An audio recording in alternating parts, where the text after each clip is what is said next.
Greetings, everybody. This is Christopher Messina coming at you from the Messy Time Studios, broadcasting as ever from the beaches of the last free state in America, Florida. Although freedom may be flourishing after the recent change of administration. Joining me from the Southwest is Captain Chris Kuehne, who is from, are you from Arizona originally? I'm not from originary. No, I'm not. I'm originally from the Midwest.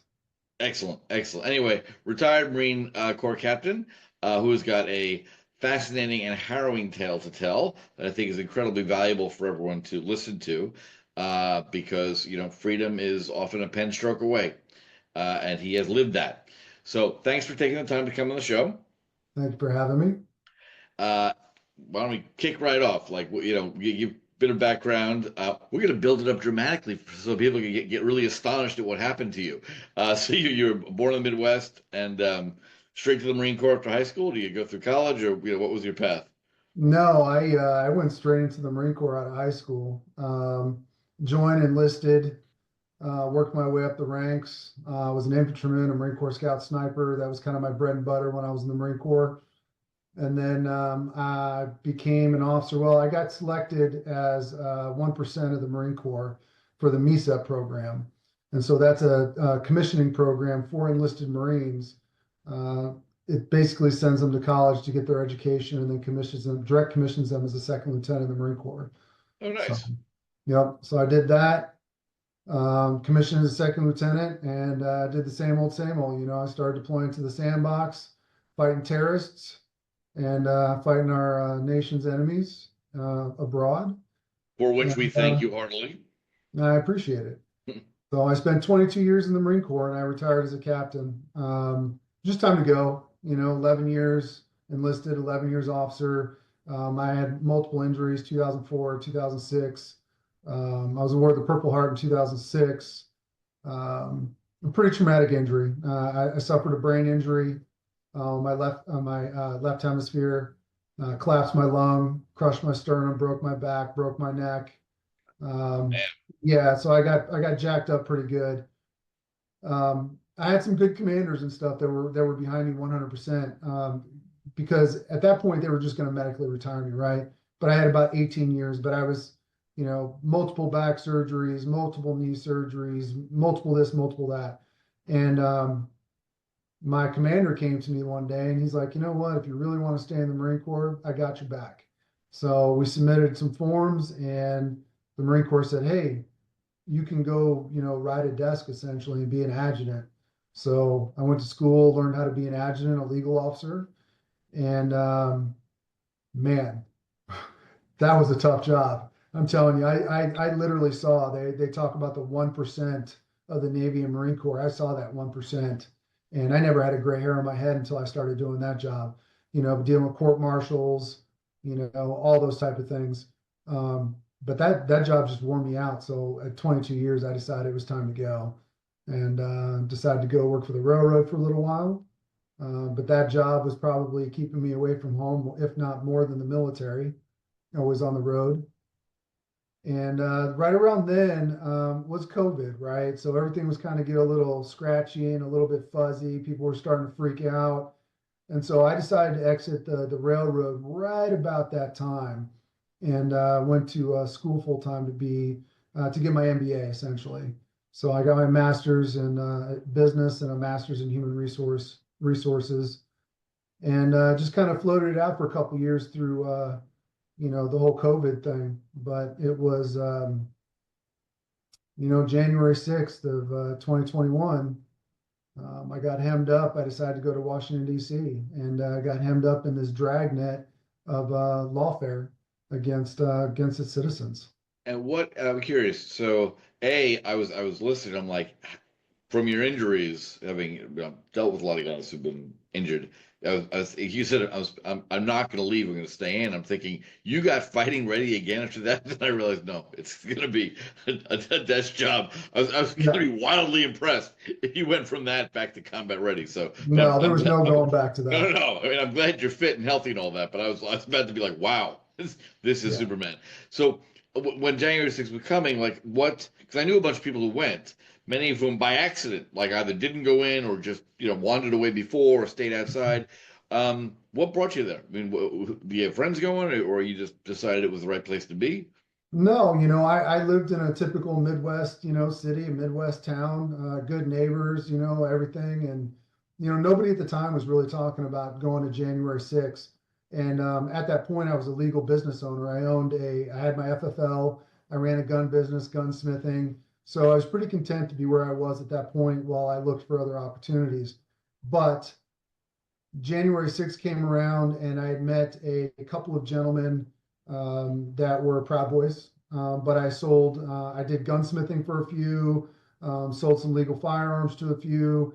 And one gentleman in particular was like, hey, I got a bunch of guys that want to go to January 6th and they're looking for a ride. Would you be interested in going?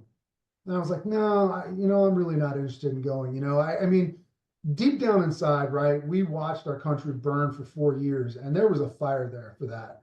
BLM and Tifa, the deaths, billions of dollars in damages, and people hurt, police officers. And that was something that just burned in my heart.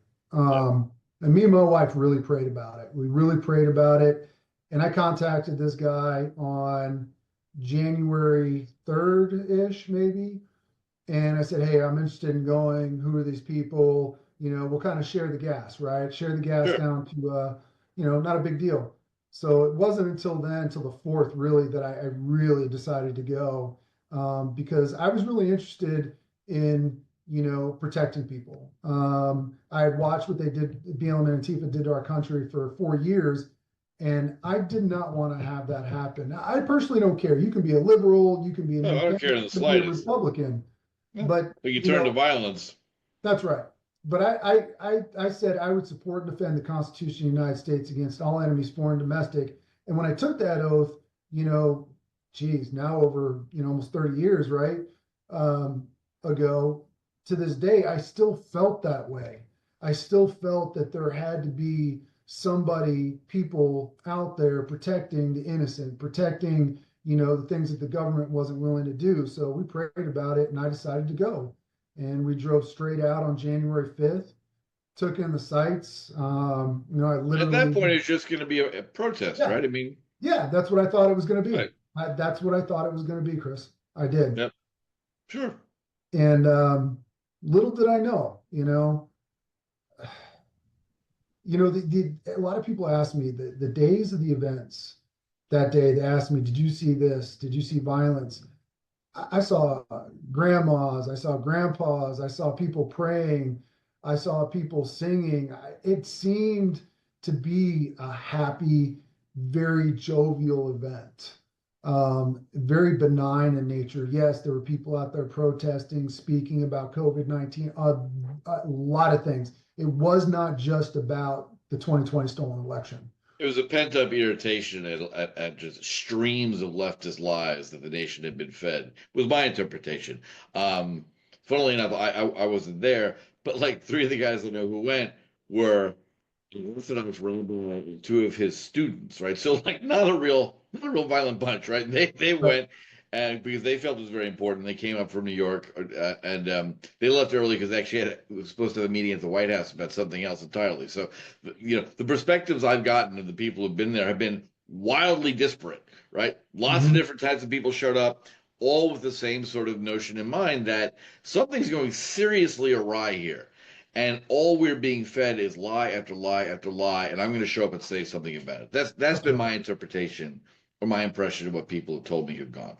Right. Even when you consider the pent up aggression, I did not see that aggression played out. Hmm. And I didn't have a bird's eye view. I mean, at that point, I'm been walking around all day, and I'm over on Constitution Boulevard by some food trucks, and I'm nursing my wounds and licking. I'm hurting, right? I'm an older guy, and I'm trying to get something to eat and get some water. And I never saw any signs that said, do not come here. I never saw any police officers saying, hey, don't do this, giving us commands. I'm trained in civil military operations. I've done plenty of civil military operations. I did not see the infrastructure nor the manpower associated with an operation that would be considered civil military operations that day. And quite frankly, a lot of things that I've seen and researched now, and just my own general knowledge led me to believe that quite frankly, that's on purpose. It That's really. interesting. So what happened? I mean, obviously, we'll jump to the end of that, but what were the things that you saw, and how did it develop such that you eventually were in the Capitol, like a lot of other people? Um, Right. but my understanding is because half of them, the TV got a lot of and replayed over and over again the 10 guys climbing through the broken window. They didn't show people walking through doors that were opened by Capitol Police. So That's what right. was your experience of what happened? So I was over there by Constitution Boulevard, like I said, and there's a little circle there with a statue, and I think they call it Freedom Circle. I'm not too sure. So that supposedly is where the first breach occurred. Um, and eventually, I got up, and you could see people just walking up the sidewalk over to where the scaffolding is, where the inaugural platform is. And so at some point, I got up, I walked up the sidewalk, and people were there, but I did not see any violence. And really, I wasn't hyper focused on anything going on over on the other side, because I ran up on a gentleman laying prostrate, right? He was on his back. He didn't appear to be breathing, appeared to be in distress. And that is Benjamin Phillips, who did pass away during January 6th, supposedly of a heart attack. So myself and a group of people started rendering aid, CPR, to this guy, and nobody is coming to this man's aid. No police officers, no EMS services, no nothing. So I run down to Constitution again on the other side, and there's an ambulance there, and I said, "Hey, I've got a man in distress." We've been giving him CPR for a good 10 minutes, maybe 15 minutes now, right? And they said that they wouldn't come. They said that they would not come because of the crowd. Wow, So I that's their reason? they just said they wouldn't come. They had all their stuff there. They were standing around the ambulance, not doing anything, and they wouldn't come. No reason. So I ran back. I tell him, say, hey, look, emergency services is not coming. We need to get him from point A to point B. So we literally load this guy, and he's probably a good 300 bills. We Yes. load this guy on a bike rack, and we carry him to Constitution Boulevard to turn him over EMS services. Um, you know, Did they reasonably deal with him speaking, then once you brought him yes, to them? yes, they did. Yep, Uh, yep. There's videographical evidence of that. Them taking. That's so startling because I never did it, but two friends of mine who were EMS asked me to start training once with them in New York. Just couldn't because of work. So, but I remember what I remember with that is, especially in New York, Chicago, where they're often very dangerous areas of the city, like the one thing that is utterly safe for anyone to be is an emergency paramedic, right? Mhm, You are not in danger. If you that's go right. anywhere, you are not in danger. So the idea they wouldn't drive a few blocks just to help someone in the middle of DC in a crowd is ludicrous. Yeah, literally just pull a gurney up a sidewalk. I mean, Wow. it's ludicrous. Yes. That's crazy. Now I That's one can't. of the weirder things I've ever heard, actually.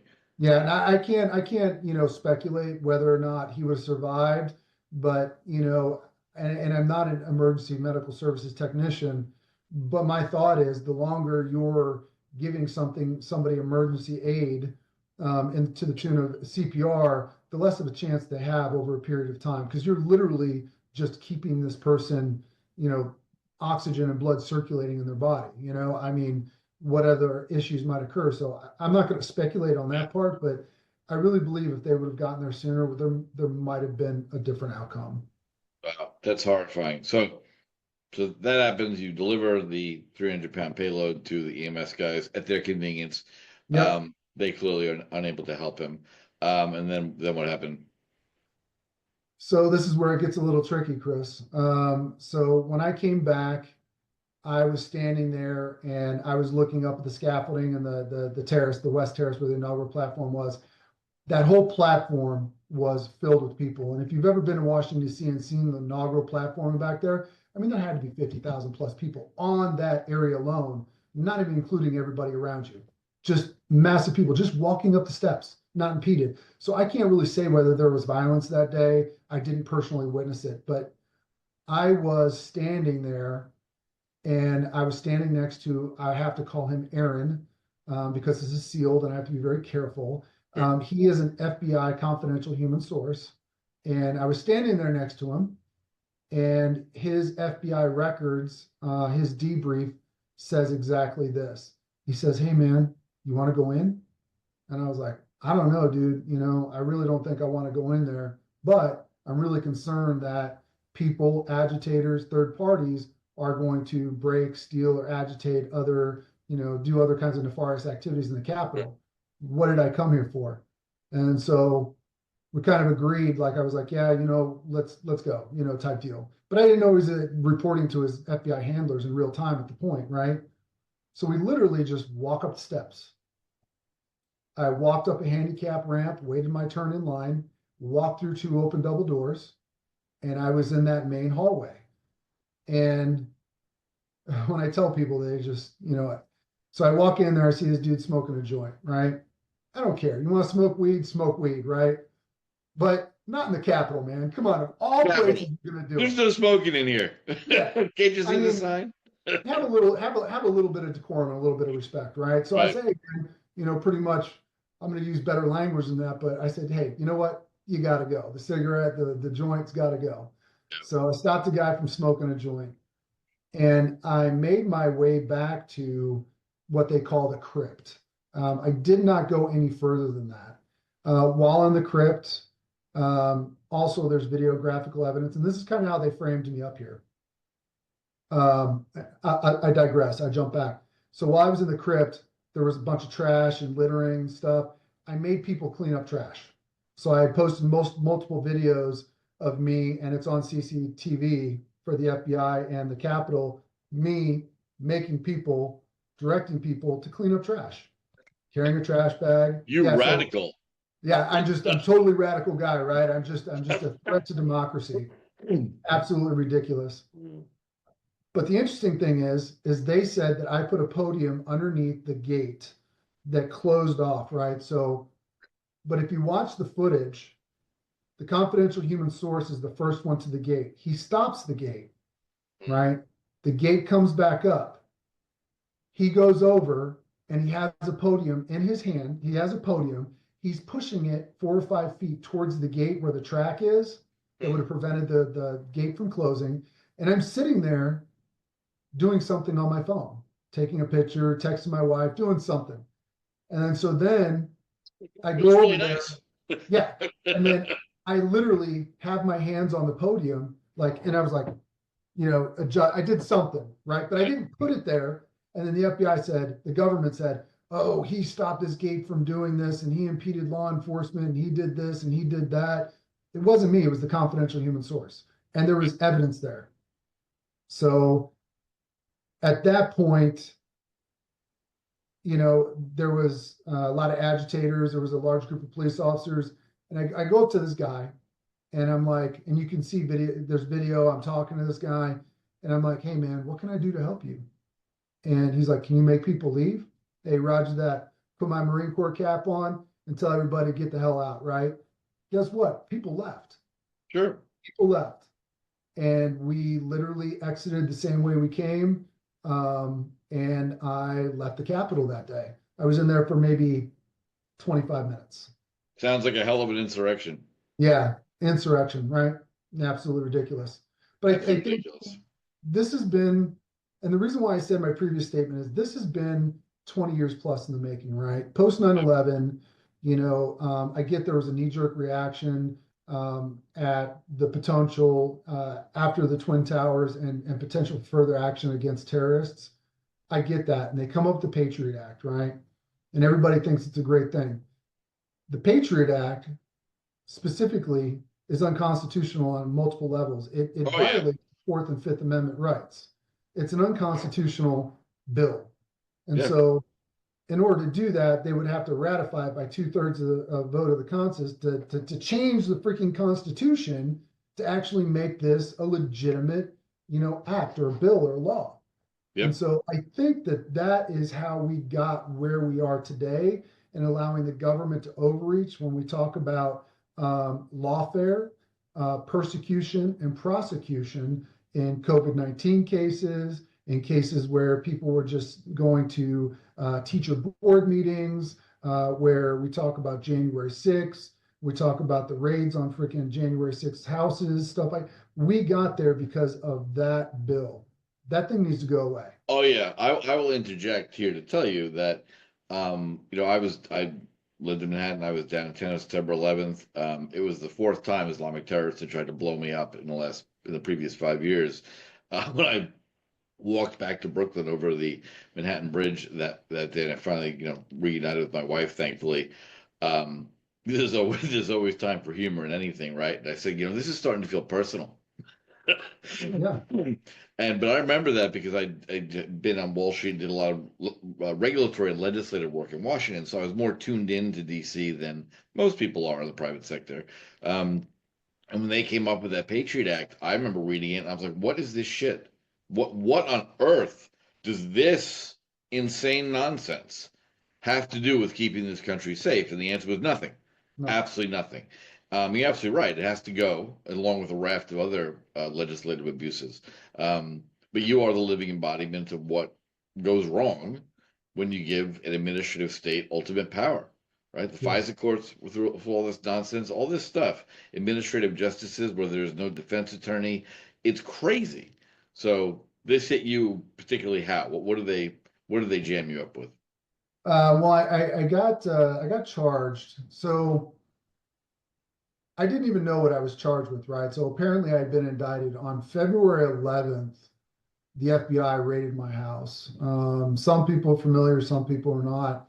Um, there's another story that goes to that before I dive into the other part. One of the whistleblowers, Garrett O'Boyle, former special agent with the FBI, who has come to me and asked for forgiveness. I mean, who am I not to forgive? Someone asks, right? He was at my house for the raid that day, where I lost my child the day after.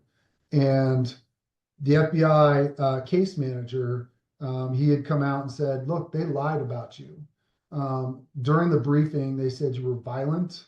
They said you were illegally manufacturing weapons in your basement, and that I was this white power extremist. All these things they were saying about me, right? So that gave them the ability to come in and do what they did. And out of all the J6 raids, right? And I'm not trying to play the tit for tat thing. Out of all the J6 raids, the one on my house was the most egregious. They came to my house. I had an armored vehicle in my backyard, an armored vehicle on the side of my house, right? An armored vehicle on the front of my house, and an entire joint terrorism task force came through my door that day. And come to find out, they've been watching me for 2 weeks prior. They've been watching me. My hand was in a cast, my arm was in a sling. I had just had surgery, and they tackled me in the snow, dragged me off, terrorized my wife, my son, my then 4-year-old son. And it's these tactics, techniques, and procedures that they used, these weapons that they used, have no place in anywhere except on the battlefield. They do not belong being used on American citizens on American soil for anything. I mean, I get it if you're a mass murderer, and I joke about it. Violent no-knock warrant with Yeah, men in military gear coming into a domestic home is insane. yeah. I mean, the alleged Long Island serial killer. Did you see the video on him? They literally walked up and say, "Hey, sir, can you come with us, please?" A serial killer gets more respect and dignity than I did after serving this country for 22 years. Absolutely ridiculous. But it was to make a point. Yeah. Said, And they made the step out point. That's why they That's lost the right. election 4 years later. Yep, that's right. That's Damn absolutely straight they right. made their point. They told us exactly who they were. Like every leftist dictator ever. They Yes, showed exactly who they were. And so I'm that's sorry it right. happened to you, but they showed exactly who they were. And anyone who was blind to that, I guess they voted for cackles. Yeah. I mean, really, Yeah. I can't.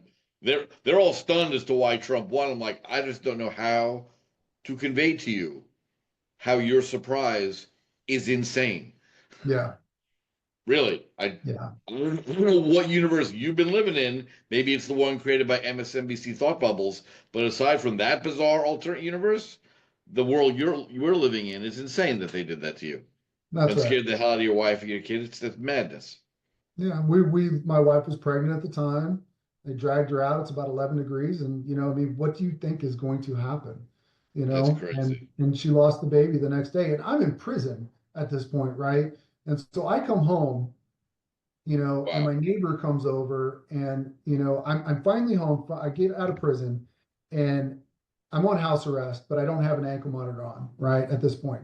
But I'm told, do not leave your house. And my neighbor comes over and she's like, "Hey, I got to tell you, your wife's in the hospital, man. There's something going on with the baby and it's not good." And so I'm here alone. My son's not there. My wife's not there.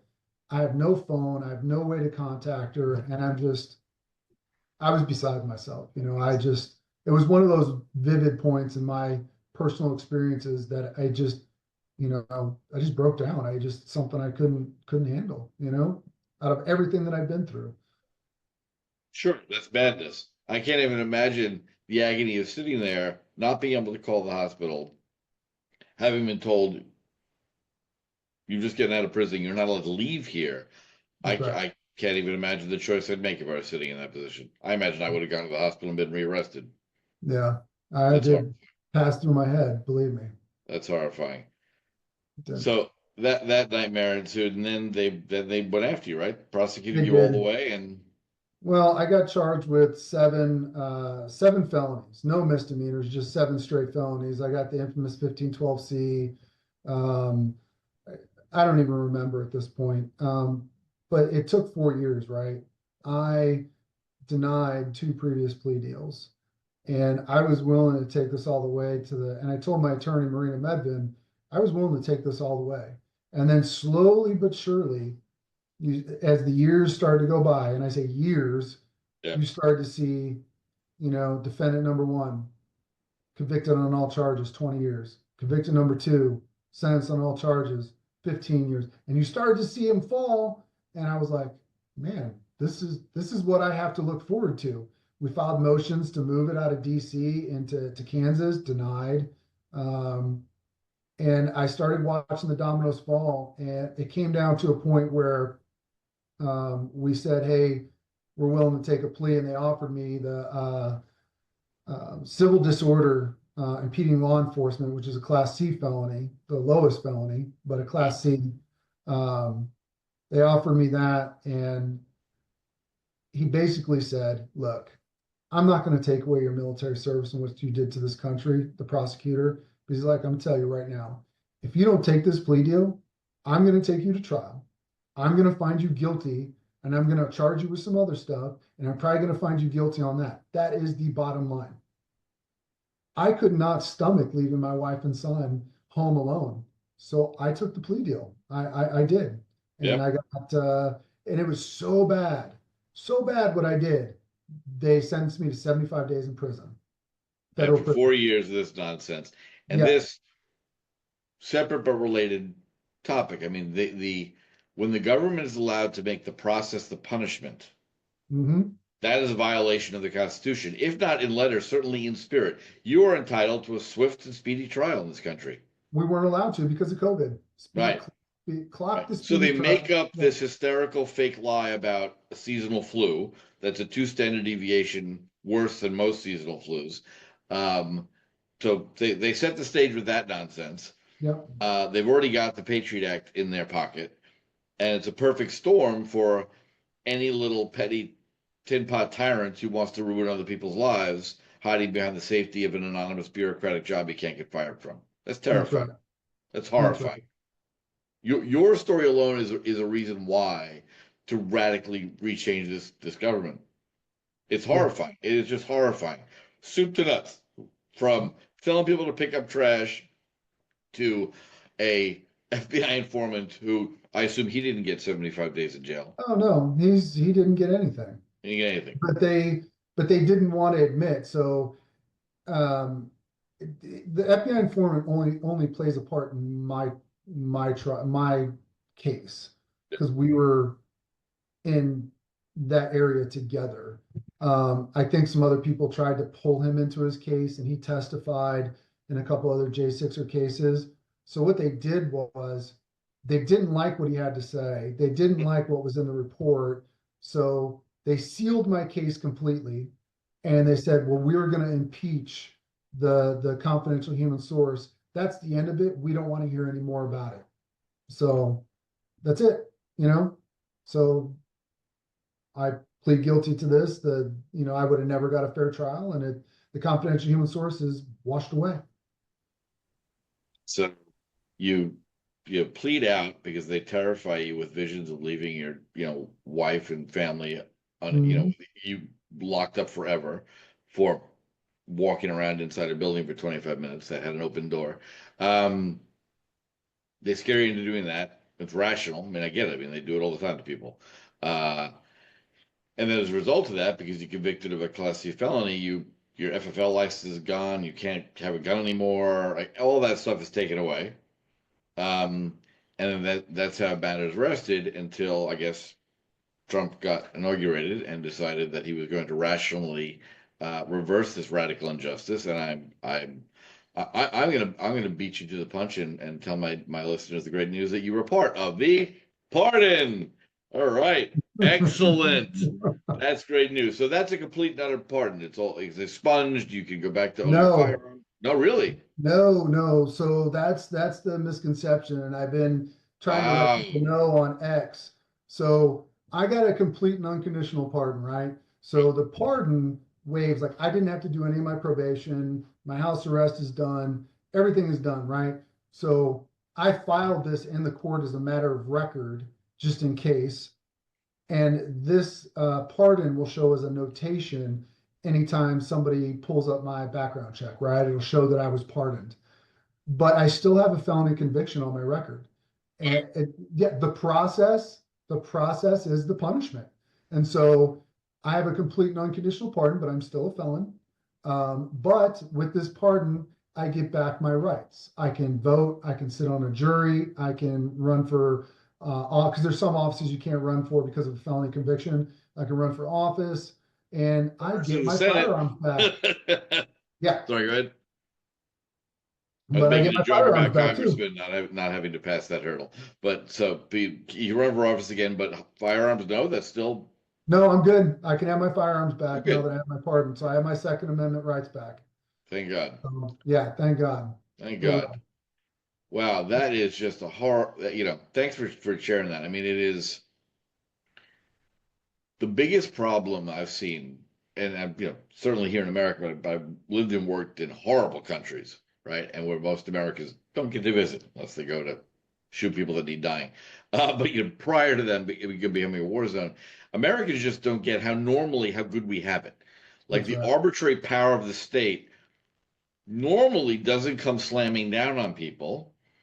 On this particular occasion, the people that happened to be there expressing their frustration at what they saw was rampant injustice drew the ire of the powerful left wing Democrat Party that decided this all must be quashed. I mean, anyone with half a brain, by the morning of January 7th, every single talking head was going insurrection, insurrection. I was actually in a country in Africa 25 years ago that had an insurrection. It doesn't Mhm. look like that. It's a Yeah. lot different. It's a lot different, right? First of all, the army's involved. There are tanks everywhere. Like it's bad. So when I was watching a protest that looked to me like one more version of what we've been dealing with for 18 months, as the world has lost their minds over St. George Floyd, um, and all of a sudden it Yeah. became this cause for the Democrats that they had to prove that their upside down world of leftist totalitarian statism was actually democracy in their words. So they went after Trump. I mean, they went after you. They went after everybody. Um, They still and while are. I'm sure it's small consolation, I'm delighted after 5 years, kind of justice was finally served. I'm sure it's not a lot of comfort to you and your wife, but at least it's something. Yeah, it is something, but it's not over, like I said before, I'm being sued civilly in district court for something I didn't do. The Right. AG Racine leveled lawsuit against the Proud Boys, which I don't care about that, but I can't, I'm not going to claim to be something I'm not, right? So I was there with their group that day, but I wasn't a member of their group. And so I got dragged into this civil lawsuit that I'm still fighting and is still going on for more than 4 years now. And I don't know when it's going to be What's over. the premise of this madness? I mean, what happened to No, double jeopardy in this country? You've already been convicted criminally, but they're also allowed to come after you and sue you for money? For yeah, what? yeah, yep. What's the premise of this? Now it's funny though. There's one sentence that mentions me, and it says, "I breached a gate." I Right. didn't do any breaching of any gates. That is on its legs false. And so, but even though it's false, I still have to go through the process. So, and, Madness. and the interesting thing is this process that they're going through, you know, these lawyers on the left, they still haven't conducted any depositions. And so they keep getting extensions, they keep dragging it out. So how long does this have to go on before somebody goes, hey, you know what? We're just going to dismiss this stuff because they want to do to us like they Yep. did to Trump. They want to drag us Right. through the mud and they want to terrorize us and they want to bankrupt us. Yep. And this So is Washington, D.C. government making this decision. And yes, D.C. residents vote 92% Democrat. that's right. Yeah. AG Racine. That's crazy. Yeah, it is crazy. So, And but I'm sure the Trump DOJ is looking at everything they possibly can to deal with that. But infuriatingly, from our system, I imagine she's independent or he's independent uh, from the federal government. yeah, Wow. but a lot of us are looking for, I am exploring various options. I don't want to give the enemy Sure, of my course. my playbook here, but I'm exploring options at going after the federal government for what they did to me. You certainly And would. yeah, That imagine you then it's totally with people who would be in support of that, yeah. So right? I that's what I'm mean, trying to do now. I think that makes a lot of sense. Look, you'll find a receptive audience.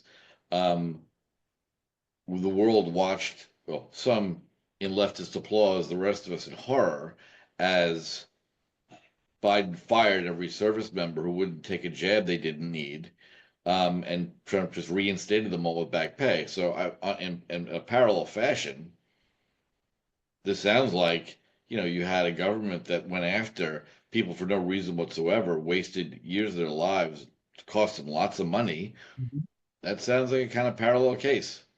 You can give millions upon millions of dollars to a family of a drug addicted fentanyl, dealer, but you can't, treat me with the dignity and respect that I deserve, when you think that I'm undeserving. Yep. I think that there should be recompense there for what they did to my family. Oh, without a doubt. And the entire spectacle was what worried me so much about the last 4 years and why I was so delighted by the outcome of this election is having seen countries that have gone from normal to leftist authoritarianism. Most Americans don't know what that really means, No. right? We were on the edge of it. I mean, it was already happening. Um, but they had that, and I had to, I try to bring levity because you can't always be, as upset and annoyed. But I refer to that whole circus, the kangaroo court they did as January 6th, the musical. It was insanity. It's the only time in American history where when the minority party put up two people to be part of it, the majority party said no. This has never happened before. Never happened before. There was no defense. There was no cross-examination of these witnesses. It was the most ludicrous banana republic kangaroo court spectacle. And how I will never know because I don't understand the thinking, but I will never understand what went through the head of prominent Democrats who were like, this is going to be great. We're going to put on show trials that are demonstrably unfair. And that's going to convince people that Donald's a bad guy. I don't know what went through their heads. I really don't. I have no. It was ludicrous, and you were watching a parallel universe. You turn on CNN and MSNBC, and you'd hear it's dispositive. The Proud Boys are evil, and Donald Trump runs a Nazi organization. Okay, and then you'd like A, you'd listen to what was being said, or B, you'd change the channel, and they'd be sitting there saying, "This is absolute madness in this country. We have the right to defense. You have the right to the presumption of innocence. You have all these rights that they have Yeah, just stripped away." And I don't know why they're having this show trial. It was one of the most dangerous periods in this country's history. it I was. I firmly believe that. I watched in horror as it was happening.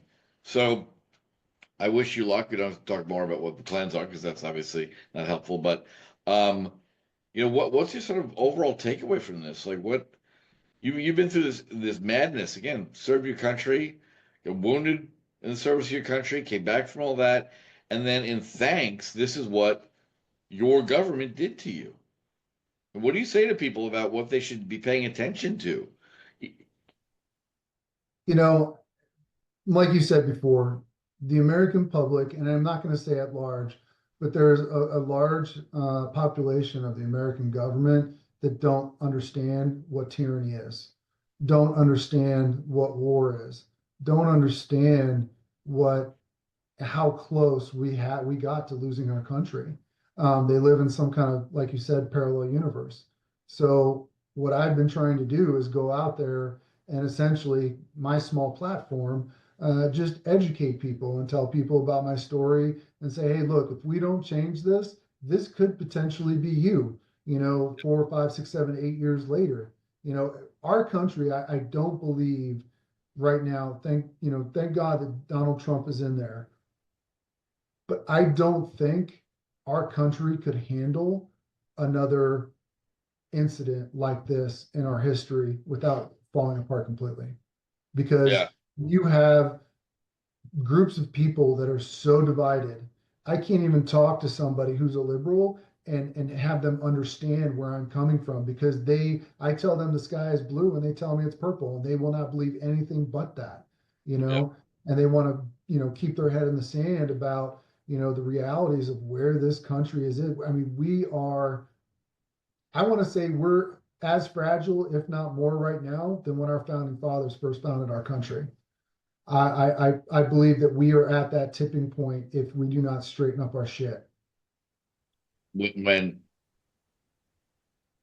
in Butler, Pennsylvania, when this guy, I never go into all that, missed by an inch, I am convinced we would be in a war right now if Trump Yeah, had been killed that day. I am utterly convinced of it. I watched that and I was like, oh my God, we just averted civil war. yeah, I'm sorry, Corey Comparatore died. That was horrifying that this man was killed. His family lost him. Um, but I watched that and I was like, oh my God, this is the start of Civil War II. Absolutely, because plenty of people who are really, really, really angry and feel really, really, really betrayed. And if you stop listening to government, I mean, I lived in South Africa right at the end of the apartheid government and then in the government of national unity, which was also at a similar, different fragile point.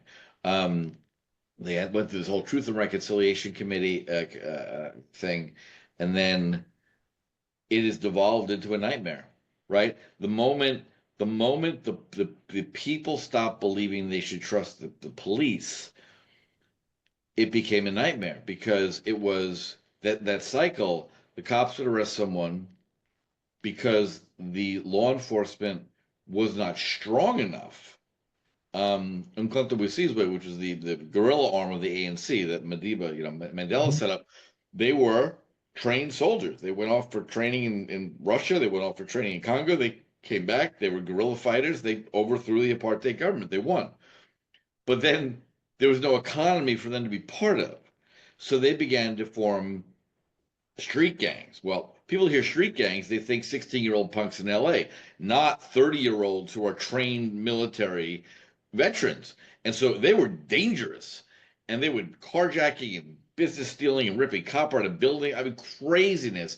And if the police came and arrested them, they would literally go blow the jail up and take them out again. So you've got this horrible cycle where the police are like, I'm not arresting you because you're going to be taken out, so I'm just going to kill you.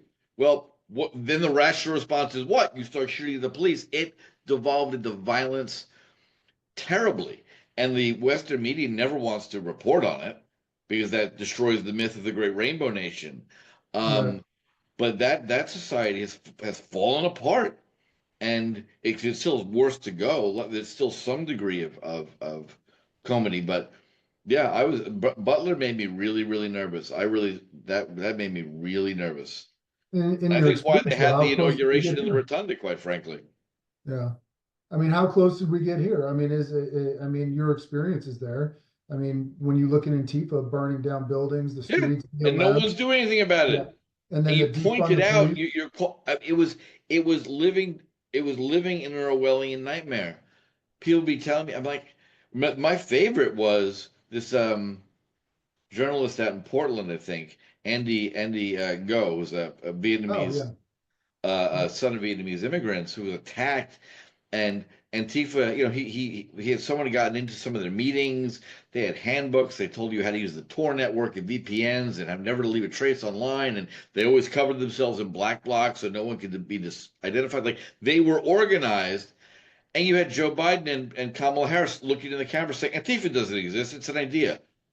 It was beyond Orwellian. They're burning down buildings. They're attacking people.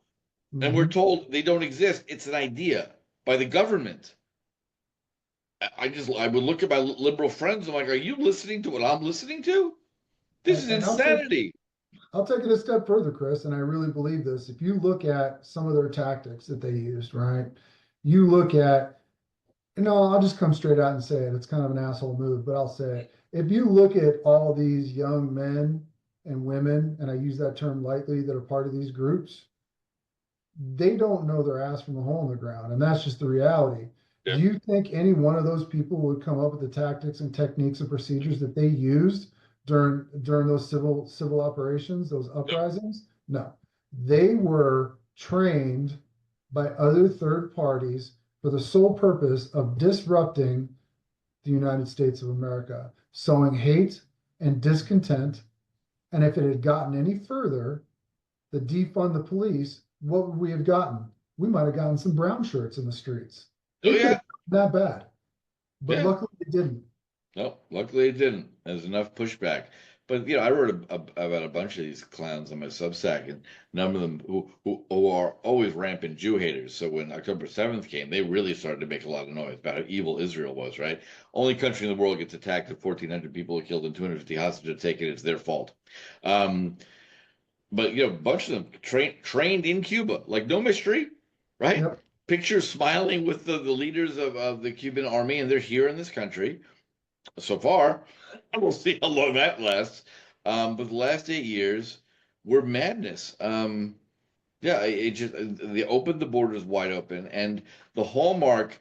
What I tried to tell people was things are really terrifying. Things are terrifying when the leftist authoritarians are so emboldened they're not even trying to hide it anymore, right? No. When they're that bold. Mayorkas sits in front of Congress.